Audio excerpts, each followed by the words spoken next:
আসসালামু আলাইকুম, hello everyone. আমি আজ আপনাদের সাথে 1 পাউন্ডের একটা ভ্যানিলা কেকের রেসিপি এবং ডেকোরেশন টিউটোরিয়াল শেয়ার করব। আশা করি ইনশাআল্লাহ ভিডিও শেষ পর্যন্ত আপনারা সবাই আমার সাথেই থাকবেন।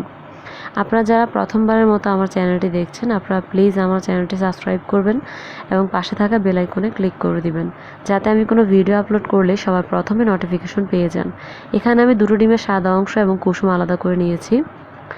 ডিমের সাদা অংশকে বিট করতে করতে যখন এরকম সাদা ফোম হয়ে আসবে, তখন আমি এখানে দিয়ে দিয়েছি হাফ কাপ চিনি। চিনিটাকে আমি 2 থেকে 3 বারে দিয়েছি এবং চিনিটা যখন গলে যাবে তখন আমি এখানে দিয়ে দিচ্ছি 1 চা চামচ পরিমাণ ভ্যানিলা এসেন্স এবং ডিমের কুসুম।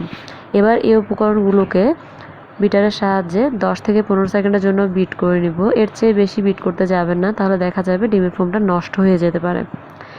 এরপরে এখন আমি সবগুলো শুকনো উপকরণ চালের সাহায্যে চেলে নিব।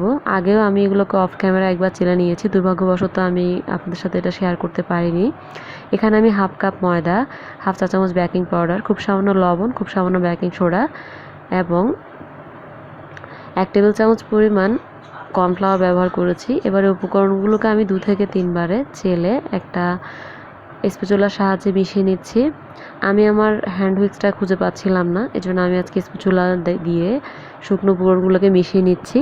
আপনারা চেষ্টা করবেন হ্যান্ড হুইস্কের সাহায্যে মেশাতে। আমার কাছে ওটা দিয়েই বেশি সুবিধা মনে হয়, আর ফোমটা নষ্ট হওয়ার কোনো চান্স থাকে না। তো এইভাবে 2 থেকে 3 বারে চেলে দিচ্ছি এবং খুবই ধৈর্য সহকারে এটাকে আমি মিশিয়ে নিচ্ছি। এদিকে কেকের ব্যাটার রেডি হতে হতে এদিকে আমি চুলায় একটা তাওয়ায় পরিমাণ মতো লবণ দিয়ে প্রিহিট করে নিয়েছি।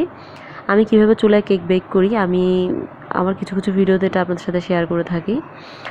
তো এখানে আমি আজকের কেকটাকে 8 ইঞ্চি একটা মোল্ডে নিচে তেল বা বাটার ব্রাশ করা ছাড়া একটা কাগজ দিয়ে এটাকে বেক করে নিয়েছি।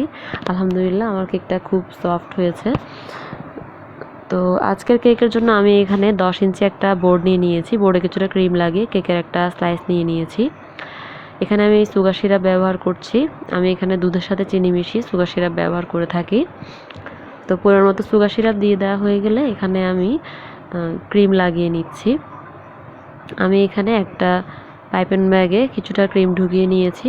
আপনি এখানে যে কোনো নজল ব্যবহার করতে পারেন, অথবা নজল ছাড়াও যে কোনো একটা পাইপেন ব্যাগে ক্রিম ঢুকিয়ে এভাবে ক্রিম লাগিয়ে নিতে পারেন। আমার কাছে এটাই সুবিধা মনে হয়, তাহলে সব দিকে সমানভাবে ক্রিমটা লেগে যায়। এরপর সেকেন্ড লেয়ার দিয়ে দেওয়া হয়ে গেলে আবারও সুগার সিরাপ দিয়ে দিয়েছি এবং প্রথমে কেকটাকে আমি ক্রাম কোটিং করে নিচ্ছি। ক্রাম কোটিং করে নেওয়া হয়ে গেলে আমি আবারও পাইপেন ব্যাগের সাহায্যে কেকের চারো সাইডে এভাবে ক্রিম লাগিয়ে নিচ্ছি। আপনারা চাইলে এই কাজটা প্যালেট নাইফ দিয়েও করতে পারেন। আমার কাছে মনে হয় পাইপিং ব্যাগ দিয়ে করলেই বেশি সুবিধা হয় এবং খুব দ্রুত কেকটা ফিনিশিং নিয়ে নেওয়া যায়। এরপর একটা স্ক্র্যাপারের সাহায্যে এভাবে আমি কেকের চারো সাইড সমান করে নিচ্ছি। আপনারা চাইলে প্যালেট নাইফের সাহায্যেও করতে পারেন, বা আপনাদের যেভাবে সুবিধা হয় ওভাবেও করতে পারেন। যে কোনো কার্ডের সাহায্যেও আপনারা এটা ফিনিশিং দিয়ে নিতে পারেন। এরপর আবার আমি প্যালেট নাইফের সাহায্যে উপরিভাগ সমান করে দিচ্ছি। যেহেতু উপরের দিকে ডিজাইন হবে, এজন্য আমি এক্সট্রা করে উপরের দিকে আর কোনো ক্রিম অ্যাড করছি না। এভাবে আমি উপরের দিকটাকে সমান করে নিচ্ছি। তো অফ ক্যামেরা আমি কেকটাকে সমান করে নিয়েছি এবং ফ্রিজে এটাকে 15 থেকে 20 মিনিটের জন্য সেট হতে দিয়েছিলাম। এরপর এটাকে আমি ফ্রিজ থেকে বের করে নিয়েছি। এরপর কিছুটা হোয়াইট চকলেটকে আমি মেল্ট করে নিয়েছি। এর মধ্যে আমি এখানে রেডম্যানের ব্লু কালার দিয়েছি 3-4 ফোঁটা। এরপর এটাকে মেল্ট করে আমি কেকের চারো সাইডে চকলেটটাকে ড্রিপ করে দিচ্ছি। আপনাদের পছন্দ অনুযায়ী কেকটাকে ডেকোর করে নিতে পারেন। যদিও আমার কাস্টমারের কোনো চাহিদা ছিল না, ওরা শুধু আমাকে বলেছিল যে ভ্যানিলা কেক আর ডিজাইন আমি আমার ইচ্ছে মতো। যখনই আমার কোনো কাস্টমার আমাকে এভাবে বলে, আমি আসলে অনেক বেশি কনফিউজড হয়ে যাই যে আমি কিভাবে করব। তো আমি আমার ইচ্ছে মতো একটা ইজি একটা ডিজাইন বেছে নিয়েছিলাম। তো ওই ডিজাইনটাই আমি পুরো কেকের উপরে করেছি। তো প্রথমে আমি হোয়াইট কালারের ক্রিমের কাজটা শেষ করে নিয়েছিলাম। এরপর আমি ব্লু কালারের নজেল দিয়ে সেমভাবে কাজ করেছি। তো যদিও দুর্ভাগ্যবশত ব্লু কালারের নজেলের যে কাজগুলো করেছিলাম ওগুলা ভিডিও হয়নি। আমি আসলে জানি না যে আমার ক্যামেরা অফ। তো এভাবে প্রথমে আমি উপরের সাইডে কিছু ফ্লাওয়ার তৈরি করে নিচ্ছি। আমি আর কোনো নজেল আর চেঞ্জ করিনি, সেম নজেল দিয়েই পুরো কেকটাকে এভাবে কাভার করে নিয়েছি।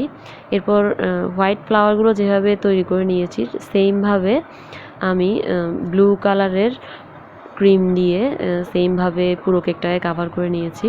এরপর কেকের নিচের অংশ আমি এভাবে হোয়াইট কালারের ক্রিম দিয়ে পুরো নিচ সাইড কাভার করে নিয়েছি। তো এইভাবে আমি ব্লু কালারের ক্রিম দিয়েও একইভাবে এক্সট্রা নজেল দিয়ে কাজ করেছি পুরো কেকের উপরে। এরপরে স্প্রিঙ্কেল দিয়েছি। এটা একটা আগদের কেক ছিল 1 পাউন্ডের। আপনারা আমার ভিডিও দেখে আমার রেসিপি ফলো করে কেক বানাবেন। কেমন হয়েছে আমাকে কমেন্ট বক্সে অবশ্যই জানাবেন।